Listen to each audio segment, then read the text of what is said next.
Good afternoon. I was expecting a very empty room by now, so thank you for still being here. So we are now moving to a completely different topic, not HIV, not TB, but mental health. And I would like to share with you the experience of the MSF project in Mindanao in the Philippines, which is an example of integration of mental health care in primary care settings for displaced population.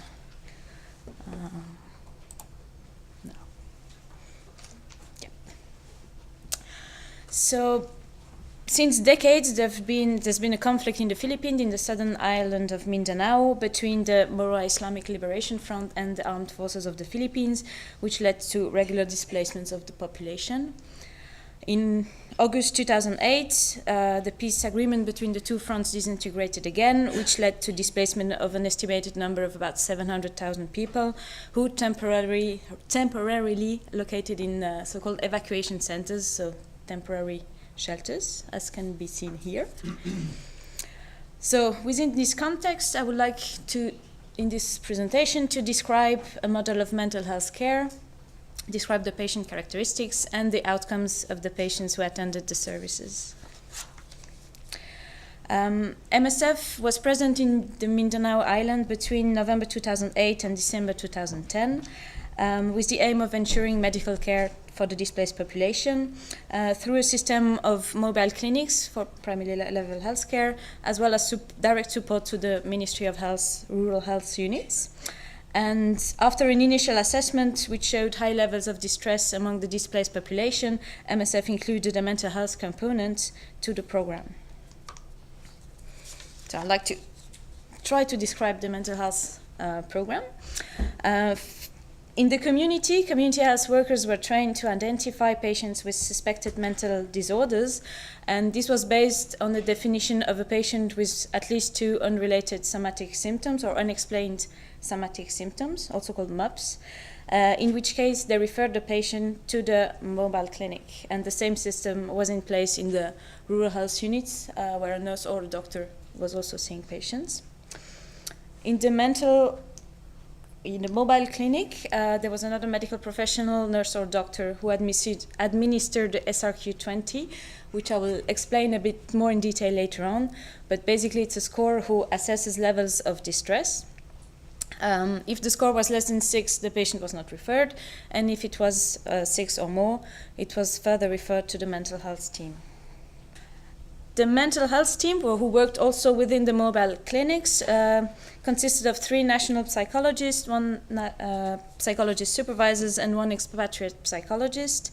And so these mental health workers, they reassessed the patients, made a clinical diagnosis, psychological diagnosis, and then they also used 3 scores: the SRQ already mentioned, the GAF score, which means Global Assessment of Functioning score, and the trauma scale questionnaire to assess PTSD, post-traumatic stress disorder.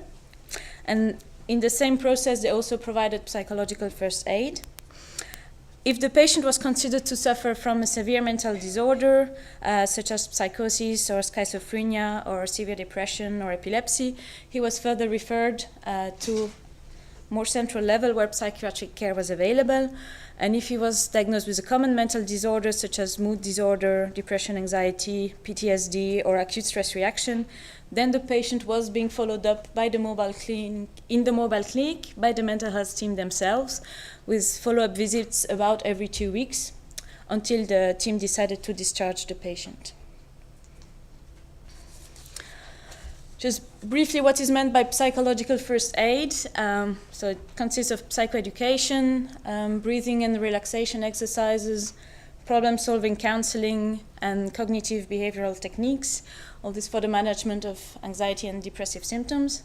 Now, I'm not a psychologist myself, so if you have more questions, our mental health advisor is in the room and will be happy to answer them in the discussion. So during follow-up, mental health status was assessed through, again, standardized scores. So again, the self-reporting questionnaire and the global assessment of functioning score were being used. In this presentation, I will only present the results on the SRQ-20, but basically they are really consistent with the results on the other score used. Just a few words about the self-reporting questionnaire. So it's a tool to assess levels of distress. It has been endorsed by WHO to be used in primary healthcare settings for detection of probable cases of mental health disorders, and it consists of 20 questions related either to somatic symptoms, signs of depression or anxiety, or cognitive impairment, decreased energy items. I didn't put the whole score, but just as an example, a few questions that are in the score. So, for example, do you often have headaches? Is your appetite poor? Do your hands shake? Or are you easily frightened? Is your daily work suffering? Do you cry more than usual? Or do you have trouble thinking clearly? Have you lost interest in things? Do you feel tired all the time? And see if you already answer yes to at least 6 of these questions, it's been a very exhausting day for you today.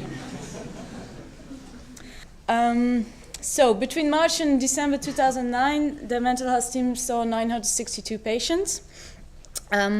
This analysis focuses on results for the adult patients, so we excluded 101 children and one of age that was not specified. And of the remaining, another 178 were excluded because after assessment by the mental health team, they didn't actually have a mental health disorders. Almost half of them were actually referred for STI counseling and not for a mental health disorder. And of the remaining 682 patients, 21 were further referred because of a severe disorder, and 661 were considered to suffer from a common mental health disorder. Here are the patient characteristics. So that's very green. Mean age is about 40 years. Over 80% of the patients were females, and over 90% of them were displaced. The great majority was sleeping in these temporary shelters, few of them with patients and relatives, and only a couple of patients in the street. The main traumatic events the patients reported were recorded, and more than half of them reported the fact that they had to evacuate from their home. Over a quarter directly experienced combat situation, and about 5% suffered from destruction of property. This is the flowchart of these 661 patients. What we see is that between the first and the second visit, actually almost 200 dropped out, meaning that they weren't seen more than once. But then for the remaining, if we add up all the things on the right, 282 was discharged after proper follow-up, and most of them were followed between 3 and 4 visits. And then the remaining 179 patients dropped out, usually later than the first visit, usually between the second and the third one. The community health worker did some tracing among these patients, and the main reason for dropout is because they had actually moved to another location, not because they were not satisfied with the services or things like that. But this reflects also the volatile context with population movement. So this colorful graph shows the evolution of SRQ-20 score by patients. So on the y-axis you have the SRQ-20 score, which goes from 0 points to 20 points, and on the x-axis the number of visits. And each line represents one patient. So we had to have at least 2 visits to be able to draw a line, so that's why we have the 463 patients. We looked at the median score at the first visit, which was 7 points, and then we compared that with the last score available for the patient, which dropped to a median of 3, and this difference was significant. And what is interesting is that it was significant both for the discharged patient but also for the dropout. So before dropping out, they actually had an improvement in their symptoms. I think the strong points of this work were that the team used standardized measures of mental health status to systematically using the same scores. They found that the SRQ was a simple and a useful tool both for screening but also for follow-up, and it hasn't been used until now so much for follow-up. Among the weak points is that it's the same person who assessed the mental health status and who provided the care, so this could have led to overestimation of the positive effect of the intervention. And our inclusion criteria were not very strictly defined, so there was also some patients with less than 6 points that were actually seen by the mental health teams because they thought it was useful. But still, I think it's an interesting example of a program that addresses common mental health disorders. Most programs that have been described focus more on severe disorders or PTSD, but I think here you have more a population of not that severe disorders, but we showed that with very, in fact, simple measures, brief follow-up, we have good patient outcomes. And I think it's also interesting to see that it's also true for the dropouts.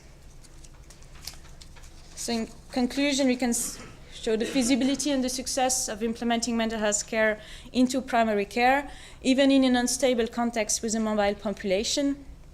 And the keys to success were certainly the flexibility given by the mobile setup, the fact that the psychologists were integrated as part of the mobile clinic teams, and the good network of community health workers who also did patient tracing and community follow-up, and the good collaboration between the medical and the mental health teams, because that's not always the case. Just thank the staff and the patients and the other people involved. And just some pictures of target population. Thank you.